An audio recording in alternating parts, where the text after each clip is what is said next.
ಇನ್ನು ರೇಣುಕಾಸ್ವಾಮಿಯ ಮನೆಗೂ ಭೇಟಿ ಕೊಟ್ಟು ಪೊಲೀಸರು ಪರಿಶೀಲನೆ ನಡೆಸಿದ್ದಾರೆ. ಕಾಮಾಕ್ಷಿಪಾಳ್ಯ ಪೊಲೀಸರಿಂದ ರೇಣುಕಾಸ್ವಾಮಿಯ ಮನೆಯಲ್ಲಿ ತಲಾಶ್. ಚಿತ್ರದುರ್ಗದಲ್ಲಿ ಮಾಹಿತಿಯನ್ನ ಕಲೆ ಹಾಕಿದ್ದಾರೆ ಕಾಮಾಕ್ಷಿಪಾಳ್ಯ ಪೊಲೀಸರು. ನಿನ್ನೆ ಸಂಜೆ ರೇಣುಕಾಸ್ವಾಮಿ ಚಿತ್ರದುರ್ಗದ ಮನೆಗೆ ಭೇಟಿ ಕೊಡ್ತಾರೆ ಪೊಲೀಸರು. ಅಲ್ಲಿ ರೇಣುಕಾಸ್ವಾಮಿ ಪತ್ನಿ ಸಹನಾ ಬಳಿ ಮಾಹಿತಿಯನ್ನ ಪೊಲೀಸರು ಪಡೆದಿದ್ದಾರೆ. ನಿಮ್ಮ ಗಂಡ ಯಾವಾಗ ನಿಮ್ಮ ಜೊತೆ ಕೊನೆ ಬಾರಿ ಮಾತನಾಡಿದ್ದು, ನಿಮ್ಮ ಗಂಡನ ವ್ಯಕ್ತಿತ್ವ ಮನೆಯಲ್ಲಿ ಯಾವ ರೀತಿ ಇತ್ತು, ನಿಮ್ಮ ಗಂಡನಿಗೆ ಯಾರಾದರೂ ಕರೆ ಮಾಡ್ತಿದ್ರಾ, ಹೀಗೆ 10 ಹಲವು ಪ್ರಶ್ನೆಗಳನ್ನ ಮಾಡಿ ಆ ಆಂಗಲ್ನಲ್ಲೂ ಕೂಡ ಮಾಹಿತಿಯನ್ನು ಪಡೆದಿದ್ದಾರೆ. ಅರ್ಧ ಗಂಟೆ ಸಹನಾ ಬಳಿ ಮಾತನಾಡಿ ಮಾಹಿತಿಯನ್ನು ಪಡೆದಿದ್ದಾರೆ. ರೇಣುಕಾಸ್ವಾಮಿ ಪತ್ನಿಯಿಂದ ಎಲ್ಲ ಇನ್ಫಾರ್ಮೇಶನ್ಗಳನ್ನ ಪಡ್ಕೊಂಡಿದ್ದಾರೆ ಪೊಲೀಸರು. ರೇಣುಕಾಸ್ವಾಮಿ ಹತ್ಯೆಗೂ ಮುನ್ನ ನಿಮ್ಮ ಜೊತೆ ಏನಾದರೂ ಹೇಳ್ಕೊಂಡಿದ್ರಾ ಈ ಪ್ರಶ್ನೆ ಮಾಡ್ತಾರೆ. ಯಾವುದೇ ವಿಚಾರಗಳನ್ನ ನಮ್ಮ ಬಳಿ ಹೇಳ್ತಿರ್ಲಿಲ್ಲ ಅಂತ ಸಹನಾ ಉತ್ತರಿಸಿದ್ದಾರೆ. ಜೂನ್ 8ರಂದು ಮನೆಯಿಂದ ಹೋಗಿದ್ದಷ್ಟೇ ಗೊತ್ತು ಅಂತ ರೇಣುಕಾಸ್ವಾಮಿ ಪತ್ನಿ ನುಡಿದಿದ್ದಾರೆ. ರೇಣುಕಾಸ್ವಾಮಿ ಪತ್ನಿ ಒಬ್ಬರನ್ನೇ ಮಾತನಾಡಿಸಿ ಪೊಲೀಸರು ತೆರಳಿದ್ದಾರೆ.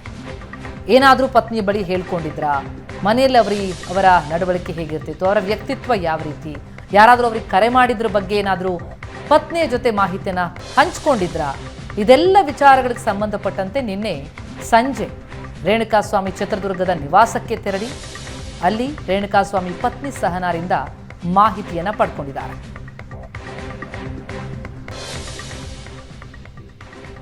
ಇನ್ನು ಚನ್ನಪಟ್ಟಣ ಗೆಲ್ಲಲೇಬೇಕೆಂದು ಡಿಕೆ ಬ್ರದರ್ಸ್ ಪಣ ತೊಟ್ಟಿದ್ದಾರೆ. ನಿನ್ನೆ ಜನಸ್ಪಂದನ ಮುಗಿಸಿ ಡಿಕೆ ಬ್ರದರ್ಸ್ ಗೌಪ್ಯ ಸಭೆ ನಡೆಸಿದರು. ಕಾಂಗ್ರೆಸ್ ನಾಯಕರ ಜೊತೆ ಡಿಕೆ ಬ್ರದರ್ಸ್ ಚರ್ಚೆ. ಮೀಟಿಂಗ್ನಲ್ಲಿ ಡಿಕೆ ಸುರೇಶ್ ಸ್ಪರ್ಧೆಗೆ ಸ್ಥಳೀಯರು ಒತ್ತಾಯಿಸಿದ್ದಾರೆ. ನಿನ್ನೆ ಸಂಜೆ ರಹಸ್ಯ ಸ್ಥಳದಲ್ಲಿ ಡಿಕೆ ಬ್ರದರ್ಸ್ ಸಭೆ ನಡೆಸಿದ್ದಾರೆ. ಚನ್ನಪಟ್ಟಣ ಉಪಚುನಾವಣೆ ವಿಚಾರವಾಗಿ ಮಹತ್ವದ ಮಾತುಕತೆಯಾಗಿದೆ. ಡಿಸಿಎಂ ಡಿಕೆ ಶಿವಕುಮಾರ್ ಮತ್ತು ಡಿಕೆ ಸುರೇಶ್ ನೇತೃತ್ವದಲ್ಲಿ ಚುನಾವಣಾ ತಂತ್ರಗಾರಿಕೆ ನಡೀತಾ ಇದೆ. 30ಕ್ಕೂ ಹೆಚ್ಚು ಚನ್ನಪಟ್ಟಣ ಕಾಂಗ್ರೆಸ್ ನಾಯಕರು ಈ ಸಭೆಯಲ್ಲಿ ಭಾಗಿಯಾಗಿದ್ದರು. ಉಪಚುನಾವಣೆಯಲ್ಲಿ ಗೆಲ್ಲುವ ವಾತಾವರಣವನ್ನು ಸೃಷ್ಟಿಸಿ ಅಂತ ಡಿಕೆಶಿ ಹೇಳಿದ್ದಾರೆ. ಅದಕ್ಕೆ ಡಿಕೆ ಸುರೇಶ್ ಅವರೇ ಅಭ್ಯರ್ಥಿ ಆಗಬೇಕು ಎನ್ನುವ ಒತ್ತಾಯ ಕೇಳಿಬಂದಿದೆ. ಮೊದಲು ಚುನಾವಣೆ ಗೆಲ್ಲೋ ಪ್ಲಾನ್ ಮಾಡಬೇಕು ಅನ್ನೋದು ಡಿಕೆ ಸುರೇಶ್ ಮಾತು. ಸಭೆಯಲ್ಲಿ ಯೋಗೇಶ್ವರ್ ಪುತ್ರಿ ನಿಶಾ ವಿಚಾರ ಕೂಡ ಪ್ರಸ್ತಾಪ ಆಗಿದೆ. ಆದರೆ ನಿಶಾ ಯೋಗೇಶ್ವರ್ ಪಕ್ಷಕ್ಕೆ ಬರೋದ್ರಿಂದ ಲಾಭವೂ ಇಲ್ಲ, ನಷ್ಟವೂ ಇಲ್ಲ. ನಿಶಾ ಕಾಂಗ್ರೆಸ್ಗೆ ಬರೋದಾದ್ರೆ ಬರಲಿ ಅಂತ ಸ್ಥಳೀಯ ಕಾಂಗ್ರೆಸ್ ನಾಯಕರು ಹೇಳ್ತಿದ್ದಾರೆ. ಆದರೆ ಕುಟುಂಬ ಒಡೆದ್ರು ಅನ್ನುವಂತಹ ಹಣೆಪಟ್ಟಿ ಕಟ್ಕೊಳ್ಳೋದಕ್ಕೆ ಡಿಕೆ ಬ್ರದರ್ಸ್ ತಯಾರಿಲ್ಲ. ಹೀಗೆ ಹಲವು ಆಂಗಲ್ಗಳಲ್ಲಿ ತಂತ್ರಗಾರಿಕೆ ಚರ್ಚೆ ಬಹಳ ಜೋರಾಗಿ ಸಾಗ್ತಾ ಇದೆ. ಈ ಬಗ್ಗೆ ಇನ್ನಷ್ಟು ಡೀಟೇಲ್ಸ್ ಪಡೆಯೋಣ. ನಮ್ಮ ಪ್ರತಿನಿಧಿ ಮಾರುತೇಶ್ ಈಗ ಸಂಪರ್ಕದಲ್ಲಿದ್ದಾರೆ. ಮಾರುತೇಶ್, ಈಗ ಚನ್ನಪಟ್ಟಣ ಉಪಚುನಾವಣೆ ಬಹಳ ಕುತೂಹಲವನ್ನ ಮೂಡಿಸ್ತಾ ಇದೆ.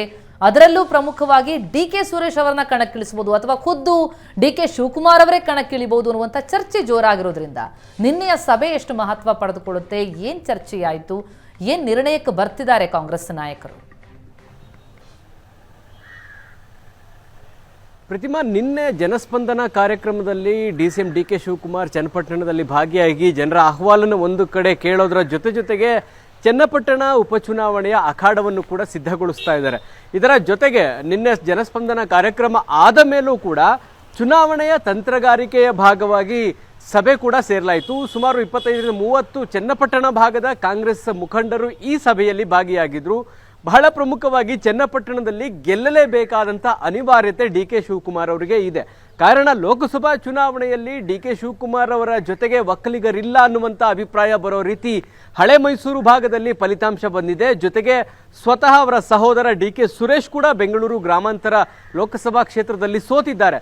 ಹೀಗಾಗಿ ಆ ಒಂದು ಸೋಲನ್ನ ಕಂಬ್ಯಾಕ್ ಮಾಡಬೇಕು ಅಂದ್ರೆ, ಅದನ್ನ ಮರೆಸಬೇಕು ಅಂದ್ರೆ ಚನ್ನಪಟ್ಟಣದಲ್ಲಿ ಗೆಲ್ಲಬೇಕು. ಆ ಕಾರಣಕ್ಕಾಗಿ ನಿನ್ನೆ ಅದರ ತಂತ್ರಗಾರಿಕೆಯ ಭಾಗವಾಗಿ ಸಭೆಯನ್ನು ನಡೆಸಲಾಗಿದೆ. ಒಂದು ರಹಸ್ಯ ಸ್ಥಳದಲ್ಲಿ ಚನ್ನಪಟ್ಟಣದ ಕಾಂಗ್ರೆಸ್ ನಾಯಕರು ಮತ್ತು ಡಿಕೆ ಬ್ರದರ್ಸ್ ಕೂಡ ಸಭೆಯಲ್ಲಿ ಭಾಗಿಯಾಗಿದ್ರು. ಆ ಸಭೆಯಲ್ಲಿ ಭಾಗಿಯಾಗಿದ್ದಂಥ ನಾಯಕರೆಲ್ಲರೂ ಕೂಡ ಡಿಕೆ ಸುರೇಶ್ ಅವರೇ ಚನ್ನಪಟ್ಟಣಕ್ಕೆ ಅಭ್ಯರ್ಥಿಯಾಗಿ ಎನ್ನುವಂತ ಒತ್ತಾಯವನ್ನ ಮಾಡ್ತಾ ಇದ್ದಾರೆ. ಆದ್ರೆ ಈಗಷ್ಟೇ ಸೋತಿರುವಂಥ ಡಿಕೆ ಸುರೇಶ್ಗೆ ಚನ್ನಪಟ್ಟಣದಲ್ಲಿ ಸ್ಪರ್ಧೆ ಮಾಡುವಂತಹ ಯಾವ ಇಂಗಿತ ಕೂಡ ಇಲ್ಲ, ಯಾವ ಅಭಿಲಾಷೆ ಕೂಡ ಇಲ್ಲ. ಒಂದಷ್ಟು ದಿನ ರೆಸ್ಟ್ ತಗೊಳ್ಳೋಣ ಅನ್ನುವಂಥ ಮೂಡ್ನಲ್ಲಿ ಇದ್ದಂಗೆ ಕಾಣಿಸ್ತಾ ಇದೆ. ಅದು ಒಂದು ಭಾಗ ಆದರೆ ಇನ್ನೊಂದು ಕಡೆ ಚನ್ನಪಟ್ಟಣದಲ್ಲಿ ಡಿ ಕೆ ಸುರೇಶ್ ಅವರೇ ಸ್ಪರ್ಧೆ ಮಾಡಿದರೆ ಮತ್ತೊಮ್ಮೆ ಬೆಂಗಳೂರು ಗ್ರಾಮಾಂತರ ಲೋಕಸಭಾ ಕ್ಷೇತ್ರದ ಫಲಿತಾಂಶ ಪುನರಾವರ್ತನೆ ಆಗಬಹುದು ಅನ್ನುವಂಥ ಆತಂಕ ಕೂಡ ಇದೆ. ಆ ಕಾರಣದಿಂದಲೂ ಡಿ ಕೆ ಸುರೇಶ್ ಅವರು ಸ್ಪರ್ಧೆ ಮಾಡೋದಕ್ಕೆ ಹಿಂದೇಟು ಹಾಕ್ತಿದ್ದಾರೆ. ಹೀಗಾಗಿ ಡಿ ಕೆ ಶಿವಕುಮಾರ್ ಅವರೇ ನಾನೇ ಅಭ್ಯರ್ಥಿ ಅನ್ನೋ ರೀತಿ ಮೊನ್ನೆ ವಿಸಿಟ್ ಮಾಡಿದ್ದಿರ್ಬೋದು, ನಿನ್ನೆ ಜನಸ್ಪಂದನ ಮಾಡಿದ್ದಿರ್ಬೋದು, ಇದೆಲ್ಲವನ್ನ ಗಮನಿಸಿದ್ರೆ ಖುದ್ದು ನಾನೇ ಸ್ಪರ್ಧೆ ಮಾಡ್ತೀನಿ ಅನ್ನುವಂಥ ಒಂದು ಸಂದೇಶವನ್ನು ಕೂಡ ಕೊಡ್ತಿದ್ದಾರೆ. ಸ್ಪರ್ಧೆ ಮಾಡೋದು ಒಂದು ಕಡೆ, ಆದರೆ ಗೆಲ್ಲುವಂತಹ ಸಾಧ್ಯತೆಗಳು ಅಷ್ಟು ಈಸಿ ಇಲ್ಲ ಚನ್ನಪಟ್ಟಣದಲ್ಲಿ ಅನ್ನೋದನ್ನ ನೋಡಬೇಕು. ಯಾಕಂದ್ರೆ ಸಾಕಷ್ಟು ವರ್ಷಗಳ ಚುನಾವಣೆಯನ್ನು ನೋಡಿದ ಸಂದರ್ಭದಲ್ಲಿ ಸಿ ಪಿ ಯೋಗೇಶ್ವರ್ ಕಾಂಗ್ರೆಸ್ನಲ್ಲಿದ್ದಾಗ 2 ಬಾರಿ ಅಲ್ಲಿ ಗೆದ್ದಿರೋದು ಬಿಟ್ಟರೆ ಬೇರೆ ಅಭ್ಯರ್ಥಿಗಳು, ಈಗ ಸಿ ಪಿ ಯೋಗೇಶ್ವರ್ ಪಕ್ಷ ಚೇಂಜ್ ಮಾಡಿದ ಮೇಲೆ ಅವರು ಬಿಜೆಪಿಯಿಂದಲೂ ಗೆದ್ದಿದ್ದಾರೆ, ಸಮಾಜವಾದಿ ಪಾರ್ಟಿಯಿಂದಲೂ ಗೆದ್ದಿದ್ದಾರೆ, ಇಂಡಿಪೆಂಡೆಂಟ್ ಆಗೋಗೂ ಗೆದ್ದಿದ್ದಾರೆ. ಹಾಗೆ ನೋಡಿದ್ರೆ ಕಾಂಗ್ರೆಸ್ನ ಪಾಲಿಗೆ ಅಲ್ಲಿ ಒಂದೊಂದು ಬೇಸ್ ಇಲ್ಲ. ಎಚ್.ಎಂ. ರೇವಣ್ಣ 30,000 ವೋಟ್ ತೆಗೆದುಕೊಂಡಿದ್ದು ಬಿಟ್ರೆ, ಅಂದ್ರೆ 2008ರ ಈ ಕಡೆ ಚುನಾವಣೆಗಳನ್ನ ನೋಡಿದಾಗ ಎಚ್.ಎಂ. ರೇವಣ್ಣ ಸ್ಪರ್ಧೆ ಮಾಡಿದಾಗ 30,000 ವೋಟನ್ನು ತೆಗೆದುಕೊಂಡಿದ್ದು ಬಿಟ್ರೆ ಕಾಂಗ್ರೆಸ್ ಗೆಲುವನ್ನು ಸಾಧಿಸಲಿಕ್ಕೆ ಸಾಧ್ಯ ಆಗಿಲ್ಲ. ಅಲ್ಲಿ ಫೈಟ್ ಇರುವಂಥದ್ದೇ ಯೋಗೇಶ್ವರ್ ವರ್ಸಸ್ JDS ಅನ್ನೋ ರೀತಿ. ಇಂಥ ಸಂದರ್ಭದಲ್ಲಿ ಕಾಂಗ್ರೆಸ್ ಎಂಟ್ರಿ ಆಗಿ ಗೆಲ್ಲುವಂಥದ್ದು ಅಷ್ಟು ಈಸಿ ಆದ ಕೆಲಸ ಅಲ್ಲ. ಹಾಗಾಗಿನೇ ಅದಕ್ಕೊಂದು ತಂತ್ರಗಾರಿಕೆ ಬೇಕು ಅನ್ನುವ ಕಾರಣಕ್ಕಾಗಿ ನಿನ್ನೆ ಸಭೆ ನಡೆಸಿ ಕೂಲಂಕುಷವಾಗಿ ಚರ್ಚೆಗಳು ನಡೆದಿದೆ. ಡಿ ಕೆ ಸುರೇಶ್ ಬನ್ನಿ ಅಂತೇಳಿ ನಾಯಕರು ಒತ್ತಾಯ ಮಾಡಿದ್ರು ಕೂಡ ಡಿ ಕೆ ಸುರೇಶ್ ಅವರು ರೆಡಿ ಇಲ್ಲ. ಯೋಗೇಶ್ವರ್ ಪುತ್ರಿ ವಿಚಾರ ಏನು ಪ್ರಸ್ತಾಪ ಆಯಿತು, ಅದು ಏನು ಬಹಳ ಕುತೂಹಲ ಮೂಡಿಸ್ತಾ ಇದೆ. ಅದೊಂದು ಕೇವಲ ಪ್ರಸ್ತಾಪ ಆದಂತಹ ವಿಚಾರನ ನಿಜಕ್ಕೂ ಅವರನ್ನ ಕರ್ಕೊಂಡು ಬಂದು ಅಥವಾ ಚುನಾವಣೆ ವಿಚಾರಕ್ಕೆ ಸಂಬಂಧಪಟ್ಟಂತೆ ಏನಾದರೂ ಪ್ಲಾನಿಂಗ್ಗಳು ನಡೀತಾ ಇದೆಯಾ? ಯಾಕಂದ್ರೆ ಯೋಗೇಶ್ವರ್ ಅವರ ಬಲ ಇರುವಂತಹ ಕ್ಷೇತ್ರ ಆಗಿರೋದ್ರಿಂದಾಗಿ ಅವರ ಪುತ್ರಿಯನ್ನೇನಾದರೂ ಕಣಕ್ಕಿಳಿಸುವಂತ ಪ್ರಯತ್ನಗಳಾಗ್ತಾ ಇದೆಯಾ? ಆ ವಿಚಾರದಲ್ಲಿ ಏನು ಚರ್ಚೆ ಆಗಿದೆ? ನಿನ್ನೆ ಅಂದ್ರೆ ಆ ಭಾಗದಲ್ಲಿ ಏನೇನು ತಂತ್ರಗಾರಿಕೆಗಳು ಮಾಡ್ಬೋದು ಅನ್ನುವಂಥ ವಿಚಾರ ಚರ್ಚೆಗೆ ಬಂದಂಥ ಸಂದರ್ಭದಲ್ಲಿ ಸ್ಥಳೀಯ ನಾಯಕರು ನಿಶಾ ಯೋಗೇಶ್ವರ್ ವಿಚಾರವನ್ನ ಪ್ರಸ್ತಾಪ ಮಾಡಿದ್ರು. ಯಾಕಂದ್ರೆ ವಿಧಾನಸಭಾ ಚುನಾವಣೆ ಮುನ್ನ ಕೂಡ ಡಿ ಕೆ ಶಿವಕುಮಾರ್ ಅವರನ್ನ ಭೇಟಿಯಾಗಿದ್ರು, ನಾನು ಕಾಂಗ್ರೆಸ್ಗೆ ಬರ್ತೀನಿ ಸೇರಿಸ್ಕೊಳ್ಳಿ ಅಂತೇಳಿ ಒತ್ತಾಯವನ್ನು ಕೂಡ ಮಾಡಿದ್ರು.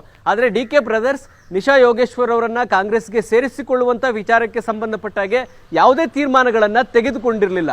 ಕಾರಣ ಇಷ್ಟೇ, ನಾಳೆ ಅದು ರಿವರ್ಸ್ ಆಗ್ಬೋದು ಅನ್ನುವಂಥ ಆತಂಕ ಡಿ ಕೆ ಬ್ರದರ್ಸ್ಗೆ. ಯಾಕೆಂದ್ರೆ ಕುಟುಂಬವನ್ನು ಒಡೆದ್ರು ಅನ್ನುವಂತಹ ಚರ್ಚೆಗಳು ಹೆಚ್ಚಾಗ್ತವೆ. ಚನ್ನಪಟ್ಟಣ ಭಾಗದಲ್ಲಿ ತಂದೆ ಮಗಳನ್ನ ಬೇರೆ ಮಾಡಿದ್ರು ಡಿ ಕೆ ಬ್ರದರ್ಸ್ ಅನ್ನುವಂಥದ್ದು ಹೆಚ್ಚು ಪ್ರಚಾರಕ್ಕೆ ಒಳಪಡುತ್ತೆ. ಅದು ನಮ್ಗೆ ನೆಗೆಟಿವ್ ಆಗ್ಬೋದು ಅನ್ನುವಂಥ ಆತಂಕ ಕೂಡ ಡಿ ಕೆ ಬ್ರದರ್ಸ್ಗೆ ಇದೆ. ಹಾಗಾಗಿ ನಿನ್ನೆ ಈ ವಿಚಾರ ಬಂದಂಥ ಸಂದರ್ಭದಲ್ಲಿ ಅವ್ರನ್ನ ಪಕ್ಷಕ್ಕೆ ಸೇರಿಸ್ಕೊಳ್ಳೋದ್ರಿಂದ ಆಗುವಂಥ ಲಾಭ ಏನಿದೆ, ನಷ್ಟ ಏನಿದೆ ಅನ್ನುವಂತಹ ಚರ್ಚೆಗಳು ಮಾಡೋದಕ್ಕೆ ಶುರು ಮಾಡಿದಾಗ ನಿಶಾ ಯೋಗೇಶ್ವರ್ ಬರೋದ್ರಿಂದ ಕಾಂಗ್ರೆಸ್ಗೆ ಯಾವುದೇ ರೀತಿ ಲಾಭವೂ ಇಲ್ಲ, ನಷ್ಟವೂ ಇಲ್ಲ. ಹಾಗಾಗಿ ಸೇರಿಸ್ಕೊಳ್ಳುವುದು ಬಿಡೋದು ಡಿ ಕೆ ಬ್ರದರ್ಸ್ಗೆ ಬಿಟ್ಟಿರುವಂಥ ವಿಚಾರ ಅನ್ನುವಂಥ ಅಭಿಪ್ರಾಯವನ್ನು ತಿಳಿಸಿದ್ದಾರೆ. ಆದರೆ ಇಲ್ಲಿಯ ತನಕ, ಅಂದರೆ ಇವತ್ತಿನ ತನಕ ಡಿ ಕೆ ಶಿವಕುಮಾರ್ ಇರ್ಬೋದು, ಡಿ ಕೆ ಸುರೇಶ್ ಅವರು ಇರ್ಬೋದು, ಅವ್ರನ್ನ ಕಾಂಗ್ರೆಸ್ಗೆ ಸೇರಿಸಿಕೊಳ್ಳುವಂತ ವಿಚಾರದಲ್ಲಿ ಯಾವುದೇ ನಿಲುವನ್ನ ತೆಗೆದುಕೊಂಡಿಲ್ಲ. ಆ ಕಾಂಗ್ರೆಸ್ಗೆ ಸೇರ್ಪಡೆ ಮಾಡಿಕೊಂಡ್ರೆ ಆಗಬಹುದಾದಂತಹ ನೆಗೆಟಿವ್ ಏನು ಅನ್ನೋದ್ರ ಬಗ್ಗೆ ಹೆಚ್ಚು ಆತಂಕರಾಗಿದ್ದಾರೆ. ಯಾಕಂದ್ರೆ ಕುಟುಂಬ ಒಡೆದ್ರು ಅನ್ನುವಂಥ ವಿಚಾರವನ್ನ ಹೆಚ್ಚು ಹಬ್ಬಿಸಿದ್ರೆ ಅದು ಯೋಗೇಶ್ವರ್ಗೆ ಲಾಭ ಆಗುವಂತ ಸಾಧ್ಯತೆಗಳು ಜಾಸ್ತಿ ಇದೆ. ಆ ಕಾರಣಕ್ಕಾಗಿ ವಿಧಾನಸಭಾ ಚುನಾವಣೆಯ ಸಂದರ್ಭದಲ್ಲೂ ಅವರು ಅವರಾಗೆ ಬಂದು ಅಪ್ರೋಚ್ ಮಾಡಿದಾಗ್ಲೂ ಕೂಡ ಯಾವುದೇ ಕಾರಣಕ್ಕೂ ಅವರು ಸದ್ಯಕ್ಕೆ ಸೇರಿಸ್ಕೊಳ್ಳೋದು ಬೇಡವನ್ನುವಂತ ತೀರ್ಮಾನಕ್ಕೆ ಬಂದಿದ್ರು. ಈಗ ಬೈ ಎಲೆಕ್ಷನ್ ಇರೋದ್ರಿಂದ ಯಾವ ತೀರ್ಮಾನಗಳನ್ನು ತೆಗೆದುಕೊಳ್ತಾರೆ ಅನ್ನೋದು ಸದ್ಯಕ್ಕಿರುವಂತಹ ಕುತೂಹಲ. ಅವ್ರನ್ನ ಪಕ್ಷಕ್ಕೆ ಸೇರಿಸ್ಕೊಂಡು ಅವ್ರನ್ನೇನಾದ್ರೂ ಬಳಸ್ಕೊಳ್ತಾರ ಚುನಾವಣಾ ಪ್ರಚಾರಕ್ಕೆ ಇರ್ಬೋದು, ಅಥವಾ ಯೋಗೇಶ್ವರ್ ವಿರುದ್ಧ ಕೌಂಟರ್ ಮಾಡ್ಲಿಕ್ಕೆ ಅವ್ರನ್ನೇನ ಬಳಸ್ಕೊಳ್ತಾರ ಅನ್ನುವಂತ ಕುತೂಹಲ ಅಂತೂ ಇದ್ದೇ ಇದೆ. Pratima, thank you so much Maruthesh ತಮ್ಮೆಲ್ಲ ಮಾಹಿತಿಗೆ. ಸುದ್ದಿ ಮುಂದುವರಿಯುತ್ತೆ, ಒಂದು ಪುಟ್ಟ ಬ್ರೇಕ್ ಆಗುತ್ತೆ.